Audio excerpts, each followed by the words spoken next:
US వారు Epstein ఫైల్స్కి war distraction అనుకుంటున్నారా? ఇప్పుడు మీరు వినేది Epstein files part 2. Epstein and హిట్లర్కి అమ్మ మొగుడు. అలాంటి డేంజరస్ లీడర్ని చంపితే ఇరాన్లో సెలబ్రేషన్ చేసుకుంటే ఇండియాలో ప్రొటెస్టులు ఏంటండి? ఖుమేనీ చనిపోయాక వాళ్ళ స్టేట్ మీడియా రిలీజ్ చేసిన స్టేట్మెంట్ ఏంటో తెలుసా? ఒక పర్ఫెక్ట్ ముస్లిం చనిపోతే 72 వర్జిన్ గర్ల్స్ దగ్గరికి వెళ్తారని చెప్పి వాళ్ళ నమ్మకం అంట. వీళ్ళ దృష్టిలో పర్ఫెక్ట్ ముస్లిం అయిన ఇతను 2004లో ఒక 16 ఏళ్ల అమ్మాయిని పబ్లిక్లో ఉరివేసి చంపేశాడు. రీజన్ ఎవడో దుర్మార్గుడు ఈ అమ్మాయిని రేప్ చేశాడని. అక్కడ ఇస్లామిక్ రెజిమ్ని అపోజ్ చేసినందుకు 100 మందిని చంపేశారు. అందులో అంతలో ఏముందనేగా మీ డౌట్? నేను చెప్తా. ఒక అమ్మాయి వయసు 9 years దాటగానే ఆమెను ఎవరైనా పెళ్లి చేసుకోవచ్చు. హిజాబ్ లేకుండా కనిపించకూడదు, చితక్ కొడతారు, కొంతమందిని చంపేశారు కూడా. హస్బెండ్ నేను వద్దు అనుకుంటే వెంటనే విడాకులు ఇచ్చేయచ్చు. కానీ ఒక అమ్మాయి డివోర్స్ తీసుకోవాలి అంటే అతను హింసించడం లేక అబ్యూస్ చేశాడని ఏదో ఒకటి ప్రూవ్ చేసుకోవాలి. ఇలా వందల సంఖ్యలో రూల్స్ ఉన్నాయి అక్కడ. అసలు అమ్మాయిగా పుట్టడమే పాపం అక్కడ. 2022లో ఒక అమ్మాయి హిజాబ్ సరిగా ధరించలేదనే కారణంతో ఆమెను జైల్లోనే కొట్టి చంపేశారు.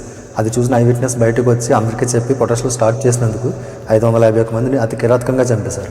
ఇమాజిన్, ఎంత పెయిన్ అనిపించకపోతే అక్కడ వాళ్ళు ఇంతలా సెలబ్రేట్ చేసుకుంటారు. ఇతను ఒక మోడర్న్ హిట్లర్ అని చెప్పి ఒక దేశ నాయకుడే చెప్పాడు. వర్జిన్ ఖైదీని చంపితే వాళ్ళు స్వర్గానికి వెళ్ళిపోతారని చెప్పి వాళ్ళని బలవంతంగా రేప్ చేయించి మరీ చంపేవాడు. ఇలాంటి వాడిని ఇండియాలో గురువుగా భావిస్తున్నారు. అంటే వీళ్ళలో ఎంత క్రూరత్వం ఉంటుందో ఆలోచించండి. అందుకే బార్డర్లో కూడా వీళ్ళు మానవ మృగాల్లాగా బిహేవ్ చేస్తున్నారు.